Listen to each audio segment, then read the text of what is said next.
وہ جوان جو ہی پروان چڑھا ان فوان شباب آیا تو اس کی پیشانی سجدے کے تقدس سے مالا مال ہو گئی، اس کی آنکھوں میں حیا اور شرم کے پہرے آ گئے، اس کے خیالوں میں پاکیزگی آ گئی، اس کی زندگی کے شب و روز نیکی کے ماحول میں بسر ہونے لگے، اس کی راتیں ذکر الہی میں، تلاوت کلام مجید میں اور دن یاد الہی میں روزے سے گزرنے لگے۔ وہ جوان جس کی جوانی اللہ کی عبادت میں گزری، کیونکہ جوانی اگر عبادت میں گزر گئی تو بڑھاپا تو پر نور ہے ہی ہے۔ سب سے مشکل مرحلہ زندگی کا جوانی کا ہے۔ شیطان زیادہ ورغلاتا ہے کسی شخص کو جب وہ جوانی کے مرحلوں سے گزر رہا ہوتا ہے۔ تو جس کی جوانی خیریت کے ساتھ گزر گئی اور اس نے اپنی جوانی کے تقدس کو محفوظ رکھ کے منزل تک پہنچا لیا، اپنی عصمت کے جوہر کی حفاظت کی، اپنی آبرو کو لٹنے نہیں دیا، اپنی آنکھوں کی شرم و حیا پر پہرے بٹھائے اور آنکھ کو برباد نہیں ہونے دیا اور اپنی زندگی کے تقدس کا پہرا دیا، تو جو جوان اپنی جوانی کو خیریت کے ساتھ گزار گیا۔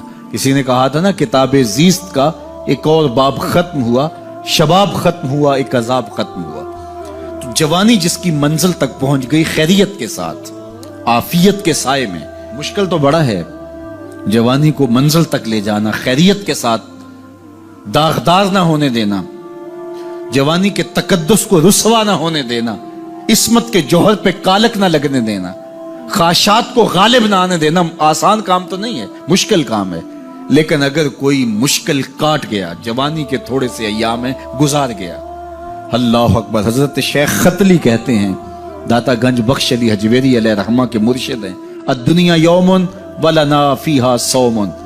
وہ کہتے ہیں دنیا ایک دن ہے، ہم روزہ رکھ کے گزار رہے ہیں۔ تو روزہ رکھ کے سارا دن گزر ہی جاتا ہے، دوپہر بھی آتی ہے گزر جاتی ہے، اور عصر کا وقت بھی آتا ہے گزر جاتا ہے، کھانے کا وقت بھی آتا ہے، چائے کا وقت بھی آتا ہے، سب کچھ ہوتا ہے لیکن گزر جاتا ہے، افطار تک بندہ پہنچ جاتا ہے۔ جس نے زندگی روزے کی طرح گزار دی، جس نے جوانی روزہ رکھ کے گزار دی، خواہشات کو بے قابو نہیں ہونے دیا، مشکل کام تھا لیکن اس نے مشکل کام کر دکھایا۔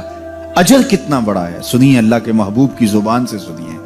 حضور نے ارشاد فرمایا جو سید ابو ہریرہ کے ذریعے سے ہمارے تک پہنچا، فرمایا قیامت کے دن جب سورج کا رخ سیدھا ہوگا، زمین تانبے کی ہوگی، لوگ پسینے میں شرابور ہوں گے، کوئی ٹخنوں تک پسینے میں، کوئی گھٹنوں تک، کوئی کمر تک، کسی کو پسینے کی لگام دی جائے گی، اور وہ پسینہ ایسے نہیں ہوگا جس طرح یہ پسینہ ہے، اتنا گرم ہوگا۔ ابن رجب حنبلی کہتے ہیں اس پسینے کا ایک قطرہ اگر احد پہاڑ پہ ڈال دیا جائے تو وہ پگھل جائے، اتنا گرم ہوگا، بدبودار اتنا ہوگا، ایک قطرہ دنیا پہ ڈال دیا جائے، انسان کیا جانوروں کے دماغ بھی پھٹ جائیں، اس پسینے میں لوگ شرابور ہوں گے۔ لیکن جس نے اپنی جوانی کو عافیت سے گزارا ہوگا، کل قیامت کے دن جب کوئی سایہ نہیں ہوگا، اللہ اس جوان پر اپنے عرش کا ٹھنڈا سایہ عطا فرمائے۔ وہ شخص جس کو کسی عورت نے دعوت گناہ دی اور وہ صاحب منصب تھی، صاحب جمال تھی، اور اس نے یہ کہہ کے یہ خواہش، یہ آرزو مسترد کر دی، انی خاف اللہ۔ اسی طرح کوئی عورت ہے تو اس نے اپنے تقدس کی حفاظت کی، اپنی آبرو پہ پہرا دیا اور کسی پیشکش کو ٹھکرا دیا، تو فرمایا قیامت کے دن جب کوئی سایہ نہیں ہوگا، اللہ اسے بھی اپنے عرش کا ٹھنڈا سایہ دے گا۔ کیسا سخت دن ہوگا، اور وہ کس اعزاز میں ہوگا، کس تکریم میں ہوگا۔ یہ تو 4 دن 10-20 سال ہیں، اور وہ 50,000 سال کا ایک دن۔ پھر اس کو اللہ کا شکر ادا کرنا ہوگا کہ اللہ تو نے کتنا کرم کیا میرے اوپر کہ میری جوانی خیریت اور عافیت سے گزری، اور آج اس کا تو کتنا بہتر صلہ مجھ کو دے رہا۔ انسان جب کوئی اچھی بات سنتا ہے تو انسان کی فطرت ہے کہ وہ آگے منتقل کرتا ہے۔ آج کل وہ شیئر کر دیتے ہیں نا، جو بات آئے تو آپ اس کو آگے بڑھاتے ہیں، دوستوں میں شیئر کر دیتے ہیں، اور یہ انسان کی فطرت سے۔ افواہیں بھی اس لیے پھیلتی ہیں کہ جو بھی بات آپ سنتے ہیں فوری آپ کی کوشش ہوتی ہے کہ یہ سب سے پہلے دوستوں کو میں ہی بتاؤں، تو یہ انسانی فطرت ہے۔ تو جب افواہ اور ایسی چیز، کوئی غم کی خبر بھی ہو، کسی کی وفات کی خبر بھی ہو، تو اس وقت بھی انسان کی فطرت، سست سے سست آدمی بھی پھر جلدی جلدی فون کرتا ہے، آگے بڑھاتا ہے کہ فلاں سے ایک فوت ہو گیا۔ تو چونکہ یہ فطرت ہے، بات کو آگے بڑھانے کا شوق ہے انسان کے اندر رکھا ہے، اس سے چیزیں پھیلتی ہیں، اور پھر جو خیر کی خبر ہوگی یا خیر کی بات ہوگی تو اس کو تو آگے پھیلانے کا پھر ہمارا دین بھی ہمیں ترغیب دیتا ہے، جذبہ دلاتا ہے۔ تو حضرت ابو ہریرہ اس جذبے کے تحت جو سنتے تھے پھر آگے منتقل کرتے۔ اب حضور کی بارگاہ سے اٹھ کے جاتے تو سب سے پہلے گھر جاتے اور سب سے پہلے اپنی ماں کو سناتے، اور ماں تھی کافرہ، وہ سننے کی بجائے، خوش ہونے کی بجائے سن کے وہ الٹا ناراض ہوتی اور کوئی نہ کوئی ایسی بات کر دیتی۔ سید ابو ہریرہ سے گوارا نہ ہوتا، ایک دن انہوں نے کوئی ایسی بات کر دی کہ حضرت سیدنا ابو ہریرہ رضی اللہ تعالیٰ عنہ نے فیصلہ کر لیا کہ آج ماں کو چھوڑ دینا ہے، کیونکہ میں یہ گوارا نہیں کرتا کہ میرے آقا کے بارے میں کوئی ایسا جملہ کوئی بولے۔ اور تھی گھر میں ماں ہی، بھائی بھی کوئی نہیں تھا، بہن بھی کوئی نہیں تھی، باپ بھی فوت ہو گئے تھے، شادی بھی نہیں ہوئی تھی، تو ماں ہی ماں گھر میں، اور ماں اور بیٹا اکٹھے رہتے ہو تو پھر محبت بھی مثالی ہوتی ہے۔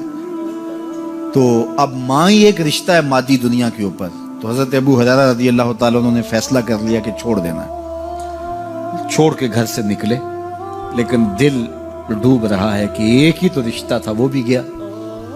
افسردہ ہے، حضور کی خدمت میں پہنچے، دل و قلب و نگاہ کے مرشد اولین نے ابو ہریرہ کی اداسی دیکھی تو فرمایا ابو ہریرہ کیا بات ہے؟ تو حضرت ابو ہریرہ جس طرح بندہ پھٹ نہیں پڑتا، تو عرض کی حضور میری ماں کی ہدایت کی دعا کر دیجئے۔ ساری کہانی 2 لفظوں میں بیان کر دی، میری ماں کی ہدایت کی دعا کر دیجئے۔ حضور نے نہیں پوچھا کیا ہوا، کیا ماجرا ہوا، فوراً ہاتھ اٹھ گئے، اور لفظ کیا تھے؟ اللہم اہد ام ابی ہریرہ تھا، اے اللہ ابو ہریرہ کی ماں کو ہدایت دے دے۔ ادھر انہوں نے بے چینی سے یہ بات کہی، ادھر حضور کے ہاتھ اٹھے، پھر ان اٹھے ہوئے ہاتھوں کو خالی تو موڑا ہی نہیں جاتا، اجابت کا صحرا عنایت کا جوڑا، دلہن بن کے نکلی دعائے محمد صلی اللہ علیہ وسلم۔ تو حضور علیہ السلام نے ہاتھ اٹھا دی، حضرت ابو ہریرہ نے دوڑ لگا دی۔ کسی نے پوچھا ابو ہریرہ آج بڑی جلدی ہے؟ کہا آج ہی تو دیکھنا چاہتا ہوں، گھر پہلے میں پہنچتا ہوں یا حضور کی دعا پہلے پہنچتا ہوں؟ جا کے دروازے کو دستک دی، اندر پانی کے کھنکنے کی آواز آ رہی تھی جس طرح کوئی غسل کر رہا ہو۔ آواز دی تو آواز آئی، بیٹا ابو ہریرہ ٹھہرو، میں بھی آئی۔ کہا لہجے سے سمجھ گیا اس میں محمد عربی کی دعا بول رہی ہے۔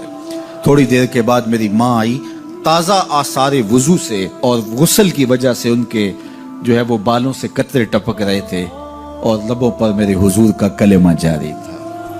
اللہ اکبر، سیدنا ابو ہریرہ تیرے مقدر پہ قربان۔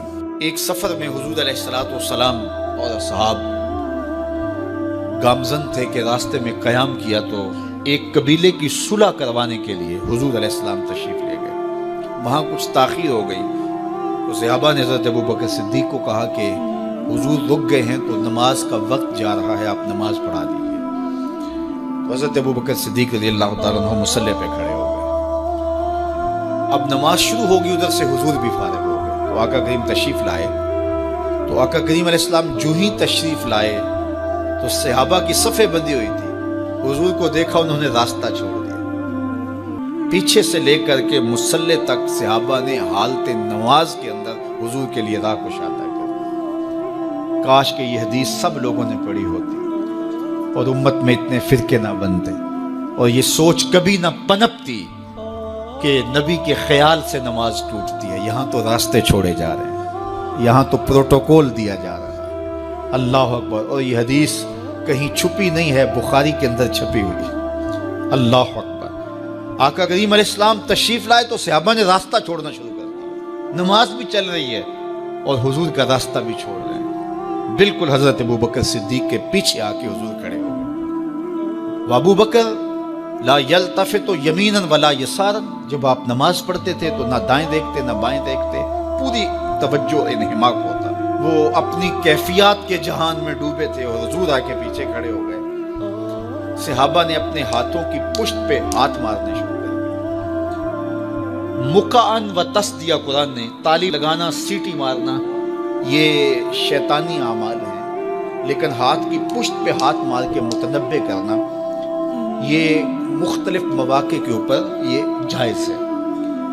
تو اب جب حضور آ کے پیچھے کھڑے ہو گئے اور صحابہ سمجھے کہ حضرت ابوبکر صدیق ایک استغراق کے عالم میں ہیں، ایک کیفیت کے جہاں میں ڈوبے ہیں، تو انہوں نے اپنے ہاتھوں کی پشتوں پہ ہاتھ مارنے شروع کر دیے۔ تو حضرت صدیق اکبر سمجھ گئے کوئی غیر معمولی واقعہ ہو گیا۔ دیکھا پیچھے حضور کھڑے تھے، اللہ اکبر۔ تو حضرت صدیق اکبر مصلی سے سرک کے پیچھے آنے لگے، تو آقا کریم نے اشارہ کیا رکو، نماز پڑھاؤ۔ سیدنا صدیق اکبر اس کے باوجود پیچھے آ گئے۔ کبھی ہوتا ہے حکم اور کبھی ادب آگے ہوتا ہے، اللہ اکبر۔ حضرت سیدنا علی المرتضیٰ رضی اللہ تعالی عنہ کو کہا نا حضور نے صلح حدیبیہ کے موقع پہ، صلح نامہ لکھوایا جا چکا تو لکھا یہ محمد رسول اللہ اور قریش کی جانب سے ہے۔ تو عروہ نے کہا اگر محمد رسول اللہ مان لیں ہم تو پھر لڑائی کس چیز کی ہے؟ تو اس لیے محمد رسول اللہ نہیں، محمد بن عبداللہ لکھا جائے۔ تو وہ اس بات پہ بضد ہو گئے، اور اگر ایسا نہیں ہوتا تو معاہدہ ٹوٹ رہا تھا۔ تو حضور نے حضرت علی المرتضیٰ سے کہا کہ چلو رسول اللہ کا لفظ مٹا دو۔ عرض کی میں تو نہیں مٹاؤں گا، میں تو نہیں مٹاؤں گا، یہ نام میں تو نہیں مٹا سکتا۔ پھر حضور نے خود مٹایا۔ اب یہاں حضور نے کہا ابو بکر رکو، لیکن حضرت ابو بکر نہیں رکے، پیچھے آ گئے۔ اور پھر حضور خیر مصلی پہ گئے، نماز ہوئی، سلام پھرا۔ تو حضرت ابو بکر صدیق رضی اللہ تعالیٰ عنہ کو حضور نے کہا ابو بکر جب میں نے کہا تھا تم رکے رہو تو تم کیوں پیچھے آئے؟ تو سنو حضرت ابو بکر نے کیا جواب دیا رضی اللہ تعالیٰ عنہ۔ کروڑوں سلام، لاکھوں عقیدتوں اور نیاز مندیوں کے خراج ان کی چوکھٹ پہ عرض کرنے لگے ما کان لابن ابی قحافہ ان یؤم رسول اللہ صلی اللہ علیہ وسلم۔ حضور ابو قحافہ کے بیٹے کی جرت کب ہوئی کہ رسول اللہ کے آگے کھڑا ہو کے نماز پڑھائے؟ یہ ابو قحافہ کے بیٹے کی ہمت کب ہوئی کہ رسول اللہ کے سامنے کھڑا ہو کے نماز پڑھائے؟ تو ادب پہلا کرینہ ہے محبت کے کرینوں میں۔ حضرت ابو بکر صدیق رضی اللہ تعالی عنہ نے اگر حضور علیہ الصلوۃ والسلام کی اطاعت اور حضور کی محبت، ادب، فرما برداری اور جان ساری کے انوکھے باب رقم کیے ہیں، لیکن حضور نے بھی ان کو جو اعزازات دیے۔ ایک خاتون آئی مسئلہ پوچھنے، آقا کریم نے فرمایا پھر آ جانا۔ اس نے کہا پھر آؤں اور آپ نہ ملیں؟ تو کہا میں نہ ملوں ابو بکر تو ملیں گے نا، اللہ اکبر۔ تو اپنے بعد اشارہ دے دیا ان کی طرف کہ میرے بعد میرا نائب ابو بکر ہے، اللہ اکبر۔ عزتوں کی مسند اور عزتوں کی معراج اور عزتوں کے مقام پہ سیدنا صدیق اکبر رضی اللہ تعالی عنہ کو بٹھایا۔ میرے والد گرامی رحمت اللہ تعالی علیہ نے پوری زندگی میں کوئی ایک تقریر بھی ایسی نہیں کی جس میں یہ اشعار نہ پڑے ہوں۔ جب وہ خطبہ پڑھتے تھے تو خطبہ پڑھنے کے بعد یہ اشعار پڑھا کرتے تھے، جس میں اس کی کیفیت ہے کہ جو حضور کے شہر میں جانے کے لیے تڑپتا ہے۔ ز مہجوری برآمد جان عالم، ز مہجوری برآمد جان عالم، تراحم یا نبی اللہ تراحم۔ کہ عرض کی جا رہی حضور آپ کی جدائی میں پورے جہان کی جان نکل رہی ہے۔ ز مہجوری برآمد جان عالم، تراحم یا نبی اللہ تراحم، نہ آخر رحمت للعالمین، ز محرومہ چرا فارغ نشین، بروں سر از برد یمانی، کہ روئے تست صبح زندگانی۔ حضور اپنا سر انور اس یمنی چادر سے ذرا نکالیے، چونکہ آپ کا چہرہ انور زندگی کی صبح ہے، زندگی کی بہار ہے۔ ادیم طائف نعلین پاکن، شراک از رشتہ جاں ہائے ماکن۔ اللہ اکبر۔ جامی علیہ رحمہ کا انداز کتنا دل آویز ہے۔ وہ کہتے ہیں حضور آپ طائف کے بنے ہوئے چمڑے کے جوتے پاؤں کی زینت بنائیں۔ آپ جوتے جو پہنے وہ طائف کا مشہور چمڑا ہو اور اس کے بنے ہوئے۔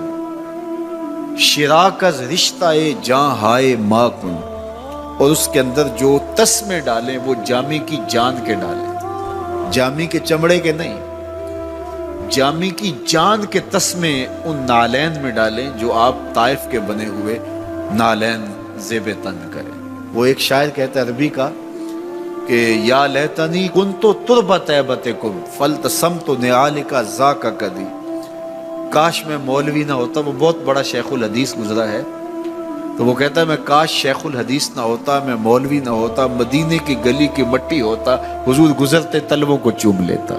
چے باشد گر کنی سوئم نگاہے، ہمیشہ گر نہ باشد گاہے گاہے، نگاہ یا رسول اللہ نگاہ، 100,000 جبریل اندر بشر، بحر حق سوئے غریبہ یک نظر، یا رسول اللہ انظر حالنا، یا حبیب اللہ اسما قالنا، اننی فی بحر غم مغرق خذ یدی ساحل لنا اشکالنا، یا صاحب الجمال و یا سید البشر من وجهک المنیر لقد نور القمر، لا یمکن الثناء کما کان حقہ، بعد از خدا بزرگ توئی قصہ مختصر۔ ساری کہانی آ کے یہی ختم ہوتی ہے۔ تو یہ میری اور آپ کی سعادت مندی ہے۔ اللہ کی توفیق سے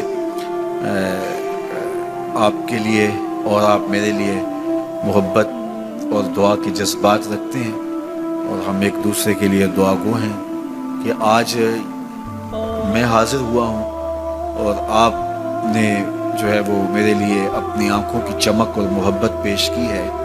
اللہ یہ دن آپ کو بھی نصیب کرے۔